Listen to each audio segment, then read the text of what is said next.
আজকে আমরা উদ্ভিদের সার প্রদান ও রাসায়নিক সমন্বয় নিয়ে আলোচনা করব। এখানে আমরা প্রথমে বুঝে নেব হরমোন শব্দটির অর্থ কি।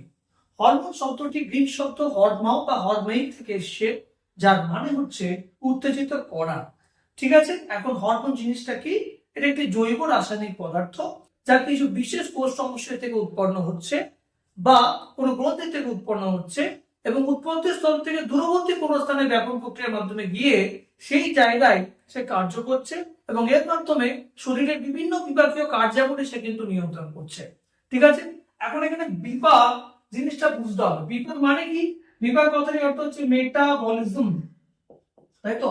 এই মেটাবলিজম কিন্তু একটা অপচিতিমূলক বিপাক, একটা উপচিতিমূলক বিপাক, এই দুটো দিয়ে তৈরি। একটাকে আমরা কি বলি? অ্যানাবলিজম, যেটা উপচিতিমূলক বিপাক, আর একটা হচ্ছে ক্যাটাবলিজম, যেটা হচ্ছে অপচিতিমূলক বিপাক। ঠিক আছে, অপচিতিমূলক আমি লিখে দিচ্ছি এখানে, এটা হচ্ছে অপচিতি, হ্যাঁ, এটা হচ্ছে উপচিতি। তাহলে এই দুই সমন্বয়ে কিন্তু কি হচ্ছে না মেটাবলিজম বা বিপাক হচ্ছে। ঠিক আছে, বিপাক ক্রিয়া কিন্তু উপচিতি এবং অপচিতি দুটো মিলিয়ে পুরোটা, হ্যাঁ, শুধুমাত্র উপচিতি বা শুধুমাত্র অপচিতি দিয়ে কিন্তু পুরো বিপাক ক্রিয়া সম্পন্ন হচ্ছে না। এবার এই যে উদ্ভিদ হরমোনকে আমরা কি বলি? ফাইটো হরমোন বলে থাকি। ফাইটো মানে হচ্ছে প্ল্যান্ট। তাহলে উদ্ভিদের শরীরে যে সমস্ত হরমোন পাওয়া যাচ্ছে সেগুলোকে বলা হচ্ছে ফাইটো হরমোন। বৈশিষ্ট্য কি? বৈশিষ্ট্যের দিক থেকে দেখতে গেলে প্রথমে আমরা দেখতে হবে প্রকৃতির দিক থেকে দেখতে গেলে নাইট্রোজেন যুক্ত হতে পারে, নাইট্রোজেন বিহীন হতে পারে, আম্লিক হতে পারে, ক্ষারীয় হতে পারে। যেমন আমরা একটু পরেই পড়বো, অক্সিজেনের ক্ষেত্রে আমরা দেখতে পাবো যে এখানে কিন্তু নাইট্রোজেন আছে। ঠিক আছে, জীববিজ্ঞানের ক্ষেত্রে আমরা দেখবো নাইট্রোজেন নেই, কিন্তু আবার অক্সিজেন পেরিয়ে যখন সাইটোকাইনেসে যাব তখন আমরা দেখবো নাইট্রোজেন আছে। তাহলে নাইট্রোজেন যুক্ত কিনা বা নাইট্রোজেন বিহীন কিনা তার উপর ভিত্তি করে আমরা ক্লাসিফাই করছি এগুলোকে। আম্লিক বা ক্ষারীয় দেখতে পারি আমরা, হ্যাঁ, অ্যাসিড নাকি ক্ষার, তার উপর ডিপেন্ড করে আমরা এটাকে আলাদা করতে পারি। উৎসের দিক থেকে দেখতে গেলে কোথা থেকে তৈরি হয়? বেশিরভাগ উদ্ভিদ হরমোন কিন্তু কাণ্ড মূলের অগ্রভাগের যে ভাজক কলা আছে, ভাজক কলা মানে যা সবসময় বিভাজনরত অবস্থায় আছে, ঠিক আছে, যেটাকে আমরা মেরিস্টেমেটিক টিস্যু বলে থাকি, সেখানে আমরা কিন্তু জেনারেল দেখতে পাই বীজপত্র, ভ্রূণ, ভ্রূণমূল, মুকুল আবরণী, ঠিক আছে, তার সঙ্গে সঙ্গে বিভিন্ন রকম গাছের যে কচি পাতা আছে সেই সমস্ত জায়গায় কিন্তু আমরা উদ্ভিদ হরমোন পেয়ে থাকি। যে সমস্ত উদ্ভিদ হরমোনই কম বেশি এই সমস্ত জায়গায় পাওয়া যাবে। কাজের দিক থেকে দেখতে গেলে কি হবে না, এই সমস্ত হরমোনের মেন কাজ হচ্ছে উদ্ভিদের বিকাশ ও বৃদ্ধি ঘটানো, উদ্ভিদের ফুল ফলের বিকাশ ঘটানো, পাতার বিকাশ ঘটানো। ঠিক আছে, কোনো কোনো ক্ষেত্রে দেখতে পাবো আমরা যে বার্ধক্য বিলম্বিত হচ্ছে, কোনো কোনো ক্ষেত্রে দেখতে পাবো যে ফুল ও ফলের বিকাশে খুব গুরুত্বপূর্ণ ভূমিকা পালন করছে হরমোন।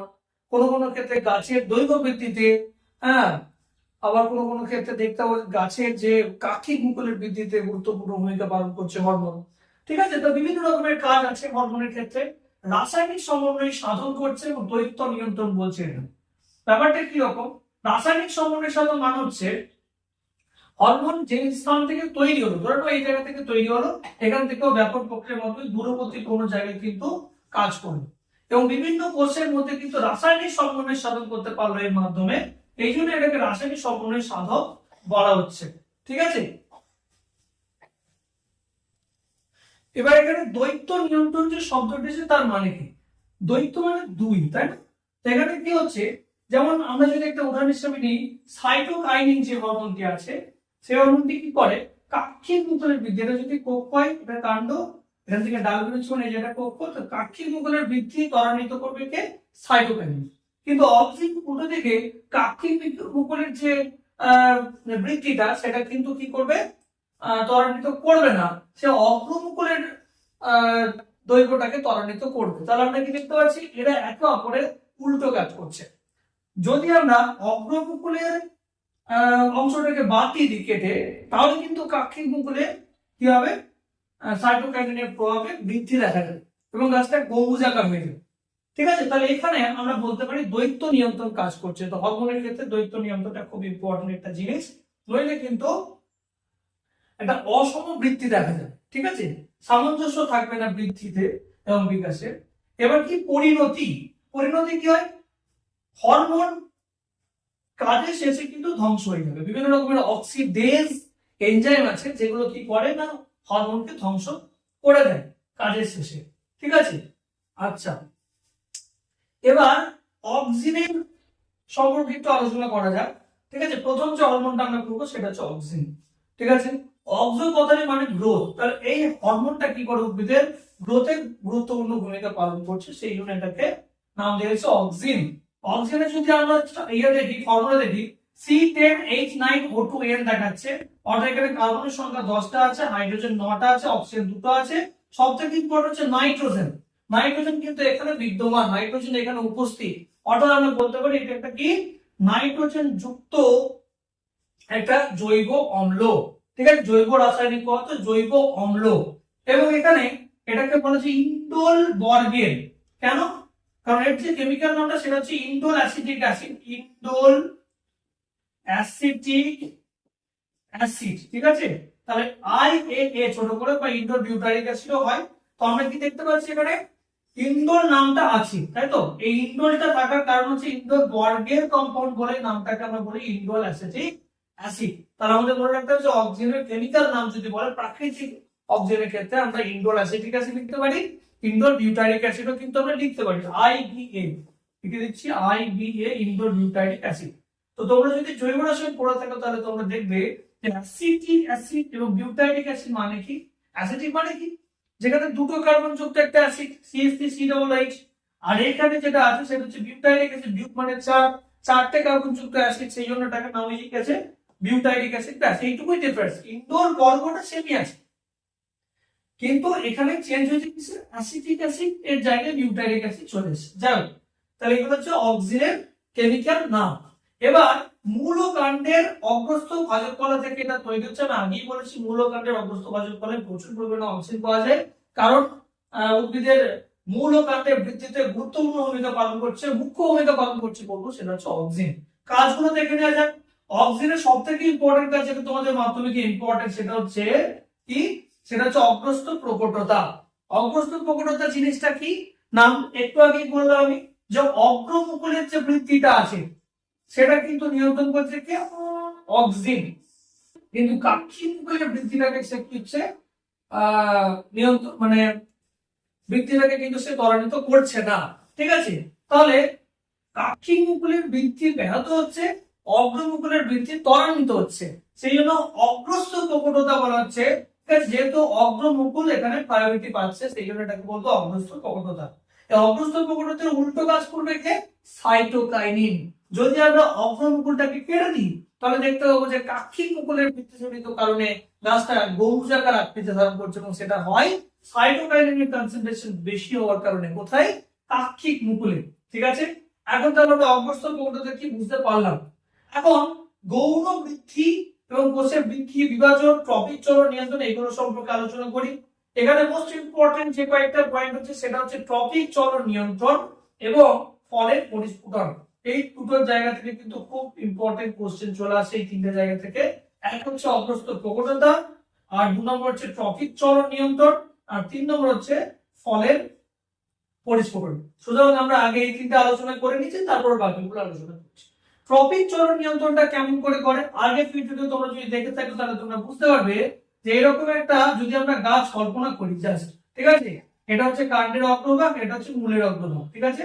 এইদিকে যদি সে সানলাইট পায় তাহলে তার ঠিক উল্টো দিকে অক্সিজেনের কনসেন্ট্রেশন বাড়বে, ঘনত্ব বাড়বে। আর ঘনত্ব বাড়লে কি হবে, এই জায়গায় কোষ বিভাজন ত্বরান্বিত হবে, এবং এই জায়গাটা কোষ গুলোর বৃদ্ধির কারণে এইখানে কাণ্ড কিন্তু কোন দিকে এগিয়ে যাবে, আলোক উৎসের দিকে এগিয়ে যাবে। এটাকে আমরা কি বলতাম, পজিটিভ ফটোট্রপিক চলন। কিন্তু অপরদিকে যেদিকে সানলাইট আছে সেই দিকটাতে কিন্তু মূলের ক্ষেত্রে কি দেখা যাবে, অক্সিজেনের কনসেন্ট্রেশন কম হবে, ঠিক আছে। অক্সিজেনের কনসেন্ট্রেশন কম আছে এদিকে, তো যেদিকে কম আছে মানে এই সাইড থেকে বলছি কম আছে, সেদিকে কিন্তু মূল বেশি পরিমাণে কি হবে, বৃদ্ধি পাবে, ঠিক আছে। যার ফলে কি হচ্ছে, এই জায়গার যে কোষগুলো আছে সেগুলো বেশি বৃদ্ধি পাচ্ছে, এবং তার ফলে এটা এইদিকে সরে যাচ্ছে, ঠিক আছে। ফলের পরিস্ফুটন ব্যাপারটা কি, যখন নিষেক সম্পন্ন হয় তার পরে পরে ডিম্বাশয়ের মধ্যে অক্সিজেনের কনসেন্ট্রেশন কিন্তু অনেকটা বেড়ে যায়, যার ফলে ডিম্বাশয়টা পরিণত হয়ে ফল উৎপাদন করে, ঠিক আছে, বা ফলে পরিণত হয়ে যায়। এখন ব্যাপারটা হচ্ছে যে যদি নিঃশ্বাস সম্পূর্ণ না করে ডিম্বাশয়ের মধ্যে অক্সিজেনের কনসেন্ট্রেশন বাড়িয়ে দেওয়া হয়, তাহলেও কিন্তু ডিম্বাশয়টা ফলে রূপান্তরিত হবে এবং এক্ষেত্রে কোনো রকম বীজ বা জাইগোট তৈরি হবে না। সুতরাং আমরা কিন্তু বীজবিহীন ফল তৈরি করতে পারছি। বীজবিহীন ফল তৈরি পদ্ধতিকে আমরা কি বলবো? পার্থেনোকার্পি। কি বলবো? পার্থেনোকার্পি। মনে থাকে জানো, পার্থেনোকার্পি। পরীক্ষা আসে পার্থেনোকার্পি জিনিসটা। আচ্ছা, এরপর যেটা আছে সেটা হচ্ছে যেটা আমরা আলোচনা করবো, তিনটে তো আলোচনা করে দিলাম। এবার হচ্ছে কি কোষের বৃদ্ধি ও বিভাজন। আচ্ছা, কোষের বৃদ্ধি ও বিভাজন কি করে না, অক্সিন কোষের আকার এবং আয়তনটা বৃদ্ধি করে। এর একটা সোজা পদ্ধতি হচ্ছে এটা, যে বাইরের যে কোষ প্রাচীরটা আছে সেটাকে সে নমনীয় করে দেবে, কারণ সেলুলোজ বলে একটা এনজাইমকে সে কিন্তু অ্যাক্টিভ করে দিচ্ছে, যার ফলে ওই কোষ প্রাচীরটা নমনীয় হচ্ছে এবং সেখানে আরো বেশি পরিমাণে কিন্তু ম্যাটেরিয়াল, সেলুলোজ হোক বা বিভিন্ন টাইপের ম্যাটেরিয়াল যুক্ত হচ্ছে, যার ফলে কোষের আকার এবং আয়তন সামগ্রিকভাবে বৃদ্ধি পাচ্ছে। তাছাড়াও এর মধ্যে যে কোষের ভিতরে যে কোষীয় গহ্বর বা ভ্যাকুয়াল আছে তার আকার কিন্তু বাড়িয়ে দেয়, আয়তন বাড়িয়ে দেয়, যার ফলে গোটা কোষের সামগ্রিক আয়তন বৃদ্ধিপ্রাপ্ত হয়। তাহলে অক্সিজেন কিন্তু কোষের বৃদ্ধি ও বিভাজনে গুরুত্বপূর্ণ ভূমিকা পালন করছে। কোষের বিভাজনও কিন্তু অক্সিজেনের বিশেষ ভূমিকা আছে, ঠিক আছে। তাহলে এটা হয়ে গেল। আচ্ছা, গৌণ বৃদ্ধি বলতে কি বোঝাচ্ছে না, উদ্ভিদের যে কাণ্ডের ব্যাস সেটার বৃদ্ধিতেও কিন্তু অক্সিজেনের গুরুত্বপূর্ণ ভূমিকা আছে, ঠিক আছে। এখন এই যে অক্সিজেন হরমোনটি আছে সেটি বিজ্ঞানী ভেন্ট, ঠিক আছে, প্রথম 1928 সালে অক্সিজেন হরমোনটি আবিষ্কার করেন বিজ্ঞানী ভেন্ট। 1928 বিজ্ঞানী ভেন্ট, ঠিক আছে, প্রথম কিন্তু অক্সিজেন হরমোনটি আবিষ্কার করেন। এবার জিববেরেলিন নিয়ে আমরা একটু আলোচনা করে নিই। জিববেরেলিন এর কেমিক্যাল নাম হচ্ছে জিববেরেলিক অ্যাসিড বা ছোট করে GA3, ঠিক আছে। মেইনলি GA3 কে আমরা বোঝাবো, অনেক রকমের আছে, GA1 GA2 GA3 অনেক আছে। তার মধ্যে আমরা মেইন যে জিববেরেলিন বলতে যেটা বুঝবো সেটা হচ্ছে GA3, যার আমরা যদি ফর্মুলা দেখি C19H22O6, অর্থাৎ এখানে কিন্তু কোনো রকম নাইট্রোজেন আমরা দেখতে পাচ্ছি না, অর্থাৎ নাইট্রোজেন বিহীন একটা জৈব অম্ল এটা। হ্যাঁ, এবার এটা কি ধরনের জৈব অম্ল বলছে? ডাইটারপিনোয়েট শ্রেণী, ঠিক আছে, অবশ্যই মনে রাখতে হবে ডাইটারপিনোয়েট শ্রেণীর জৈব অম্ল এটা। অঙ্কুরিত বীজ, অপরিণত বীজ, ঠিক আছে, ইত্যাদিতে আমরা কিন্তু জিববেরেলিন পেয়ে থাকি। এখন জিববেরেলিনের কাজটা দেখে নেওয়া যাক। প্রথম যে কাজটা আছে সেটা হচ্ছে বীজের সুপ্তাবস্থা ভঙ্গ করা। এখন বীজের সুপ্তাবস্থা ভঙ্গ করা বলতে কি বোঝায়? বীজটা যখন সুপ্তাবস্থায় আছে, অর্থাৎ সেটা কিন্তু এখনো অঙ্কুরিত হয়নি, সেই পর্যায়ে বীজের মধ্যে কি থাকছে? জিববেরেলিক অ্যাসিড থাকছে, খুব স্বল্প পরিমাণে থাকছে, ঠিক আছে। তো সেখানে যদি আমরা বাইরে থেকে এক্সোজেনাস জিববেরেলিন ইউজ করতে পারি, তাহলে কি হয়? ওর ভিতরে আলফা অ্যামাইলেজ বলে একটা এনজাইম আছে, সেটাকে সে অ্যাক্টিভ করে দেয়। আলফা অ্যামাইলেজ যদি সক্রিয় হয়ে যায় তাহলে কি হবে? আলফা অ্যামাইলেজ নামটা যদি ভালো করে, আলফা অ্যামাইলেজ, অ্যামাইলন মানে স্টার্চ বা শ্বেতসারকে সে যদি ভেঙে দেয় তাহলে তৈরি করবে কি? গ্লুকোজ। আর এই যে গ্লুকোজ আছে, গ্লুকোজ থেকে আমরা কি পাই? এটিপি পাই, তাই না? গ্লুকোজ থেকে আমরা কি পাই? এটিপি। এই এটিপিটাকে কাজে লাগিয়ে কিন্তু বীজ কি হবে? অঙ্কুরিত হতে পারবে, ঠিক আছে। তাহলে বীজের সুপ্তাবস্থা ভঙ্গ করতে কিন্তু ইম্পর্টেন্ট ভূমিকা পালন করছে জিববেরেলিন। পরীক্ষা কিন্তু আসে এটা। পর্বমধ্যে দৈর্ঘ্য বৃদ্ধি। পর্বমধ্যে দৈর্ঘ্য বৃদ্ধি বলতে কি বোঝাচ্ছে? জিববেরেলিন কি করে? পর্বের সংখ্যা না বাড়িয়ে দুটো পর্বের মধ্যে যে পর্বমধ্য আছে তার দৈর্ঘ্যটা বৃদ্ধি করার মাধ্যমে উদ্ভিদের সামগ্রিক দৈর্ঘ্যের বৃদ্ধি ঘটাচ্ছে। যেমন এটা একটা কাণ্ড ধরে নাও, এটা যদি একটা পর্ব হয়, এটা যদি একটা পর্ব হয়, পর্বের মধ্যে যে স্থানটা সেটাকে আমরা কি বলবো? পর্বমধ্য। তার দৈর্ঘ্য বৃদ্ধি করাচ্ছে কে? জিববেরেলিন। ওকে। এছাড়া ফুল উৎপাদন, জিববেরেলিনের প্রভাবে কিন্তু ফুলের আকার কিন্তু বৃদ্ধি প্রাপ্ত হয়। ফুলের পরিস্ফুটনে জিববেরেলিন মুখ্য ভূমিকা গ্রহণ করে। ফলের বৃদ্ধি, আগের মধ্যে পার্থেনোকার্পি যখন হয়, অর্থাৎ বীজবিহীন ফল তৈরি করতে কিন্তু আমরা জিববেরেলিন ইউজ করে থাকি। এখন কৃত্রিম জিববেরেলিন কি কি আছে? তো কৃত্রিম জিববেরেলিন কি কি আছে? এক হচ্ছে ইউনিকোনাজল, ড্যামিনোজাইড আর সাইক্লোসেন। তোমরা এই কটা মনে রাখলেই হবে জিববেরেলিনের ক্ষেত্রে। এখন এর আগে অক্সিজেন পড়াতে গিয়ে কিন্তু কৃত্রিম অক্সিজেন বলিনি। Naphthalic acetic naphthoxy acetic acid 24D 24 dichlorophenoxy acetic acid আছে, IPA আছে, আর তার সঙ্গে MCPA আছে। মনে রাখতে হবে IPA যেটা আমি আগেই পড়েছি ইন্ডোর বিউটাইলিক অ্যাসিডে, সেটি কিন্তু একটি প্রাকৃতিক হরমোন, কিন্তু এটা আমরা কিন্তু সিনথেটিক ভাবে তৈরি করতে পারি, অর্থাৎ কৃত্রিম ভাবে তৈরি করতে পারি। ঠিক আছে, তাহলে এখন অক্সিজেন হয়ে গেল, জিবরেলিন হয়ে গেল। এবার আমরা পড়বো সাইটোকাইনিন। সাইটোকাইনিন সম্পর্কে আমি ছোট করে পড়ে নেবো। সেটা হচ্ছে সাইটোকাইনিন এর কেমিক্যাল নাম হচ্ছে 6-ফুরফুরাইল অ্যামিনো পিউরিন। তো পিউরিন যেটা তোমাদের যদি মনে থাকে তাহলে তোমরা জানো যে ডিএনএ ক্ষেত্রে আমরা কিন্তু পিউরিন বেসের কথা পড়েছিলাম, অ্যাডিনিন এবং গুয়ানিন। তো এটা সেই অ্যাডিনিন জাতীয় পিউরিন, ঠিক আছে, 6-ফুরফুরাইল অ্যামিনো পিউরিন। এর ক্ষেত্রে আমরা যদি ফর্মুলা দেখি C10H9O N5O, তাহলে আমরা দেখতে পাচ্ছি নাইট্রোজেন কিন্তু এখানে উপস্থিত, অর্থাৎ নাইট্রোজেন যুক্ত জৈব ক্ষার। পিউরিন তো নাইট্রোজেন যুক্ত ক্ষারের মতোই, ঠিক আছে। আজ এবার কি অ্যাডিনিন জাতীয়, এটা আমি আগেই বলেছি কিন্তু অ্যাডিনিন জাতীয় মানে অ্যাডিনিন গুয়ানিন, ওই যে নাইট্রোজেন যুক্ত ক্ষার সেই রকম, হ্যাঁ। তারপরে কি ডাব ও নারকেলের তরল শস্যে কিন্তু প্রচুর পরিমাণে সাইটোকাইনিন পাওয়া যায়। পরীক্ষা আছে ডাব ও নারকেলের তরল শস্যে, তার সঙ্গে সঙ্গে টমেটোর যে রস আছে তাতেও কিন্তু আমরা সাইটোকাইনিন পেয়ে যাব। আচ্ছা, এর কাজ কি? মেইন কাজ হচ্ছে সাইটোকাইনিনের কোষ বিভাজনটাকে ত্বরান্বিত করা, ঠিক আছে। কোষ বিভাজন ত্বরান্বিত করে উদ্ভিদের বৃদ্ধিটাকে ত্বরান্বিত করছে বা বৃদ্ধিতে মুখ্য ভূমিকা পালন করছে। পার্শ্ব মুকুলের বৃদ্ধি একটু আগে আমি আলোচনা করে দিয়েছি যে অক্সিজেনের যে কাজটা আছে তার ঠিক উল্টো কাজটা করবে কি সাইটোকাইনিন। এখানে যেমন আমরা অগ্রস্ত প্রকটতা দেখতে পাচ্ছিলাম, এখানে কিন্তু আমরা সেরকম অগ্রস্ত প্রকটতা দেখতে পাবো না, এখানে পাবো পার্শ্বীয় মুকুলের বৃদ্ধি। অর্থাৎ যদি আমরা অগ্র মুকুলটাকে কেটে দিই তাহলে কাক্ষিক মুকুলের বৃদ্ধি আমরা দেখতে পাবো এবং গাছটা অনেকটা কি হবে, গম্বুজাকার ধারণ করবে। বার্ধক্য বিলম্বিত করা, ঠিক আছে। আচ্ছা, যে সমস্ত পাতাগুলো একটু বয়স হলে পড়ে যায় বা ফলের ক্ষেত্রে যদি দেখতে পাই আমরা যে এটা নির্দিষ্ট সময় পরে সেটা পড়ে যায় মাটিতে, তো আমরা এটা একটা জিনিস মনে রাখবে যে বার্ধক্যটা বিলম্বিত করছে, অর্থাৎ যে পাতাগুলো হলুদ হয়ে যাওয়ার কথা ছিল সেগুলোকে সে কিন্তু অনেকদিন পর্যন্ত সবুজ রাখতে সাহায্য করছে। তাহলে বার্ধক্য বিলম্বিত করছে কে? সাইটোকাইনিন। আচ্ছা, অঙ্গ বিকাশে গুরুত্বপূর্ণ ভূমিকা পালন করছে সাইটোকাইনিন। আচ্ছা, তার সঙ্গে সঙ্গে কি আছে? কৃত্রিম সাইটোকাইনিনের এক্সাম্পল। তো কৃত্রিম সাইটোকাইনিনের এক্সাম্পল হচ্ছে কাইনেটিন। আচ্ছা, আরেকটা বলি, তোমাদের বিভিন্ন বইয়ে কিন্তু সাইটোকাইনিনের যে কেমিক্যাল নাম যেটা প্রাকৃতিক ক্ষেত্রে সেটা দেওয়া আছে জিয়াটিন।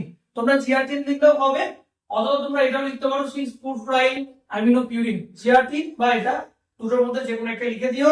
কৃত্রিম সাইটোকাইনিনের ক্ষেত্রে আমরা পাচ্ছি কি কাইনেটিন। কাইনেটিন হরমোনের বেশ কিছু গুরুত্বপূর্ণ ব্যবহার আছে, যেমন শাখা কলম তৈরির ক্ষেত্রে আমরা ন্যাপথক্সি অ্যাসিটিক অ্যাসিড এবং ইন্ডোর বিউটারিক অ্যাসিড ইউজ করে থাকি। এরপরে আগাছানাশক হিসেবেও কিন্তু আমরা 2,4-D যেটা 2,4 ডাইক্লোরোফেনক্সি অ্যাসিটিক অ্যাসিড সেটা কিন্তু ইউজ করে থাকি।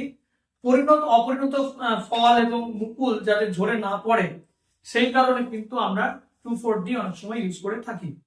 অপরিণত ফলের কথা তো বললাম, তাছাড়া বীজবিহীন ফল তৈরির ক্ষেত্রেও কিন্তু ন্যাপথক্সি অ্যাসিটিক অ্যাসিড এবং ইন্ডোর বিউটারিক অ্যাসিড বা IBA যেটা সেটা আমরা ইউজ করে থাকি। এবং এই পদ্ধতিকে আমরা কি বলে থাকি? পার্থেনোকার্পি।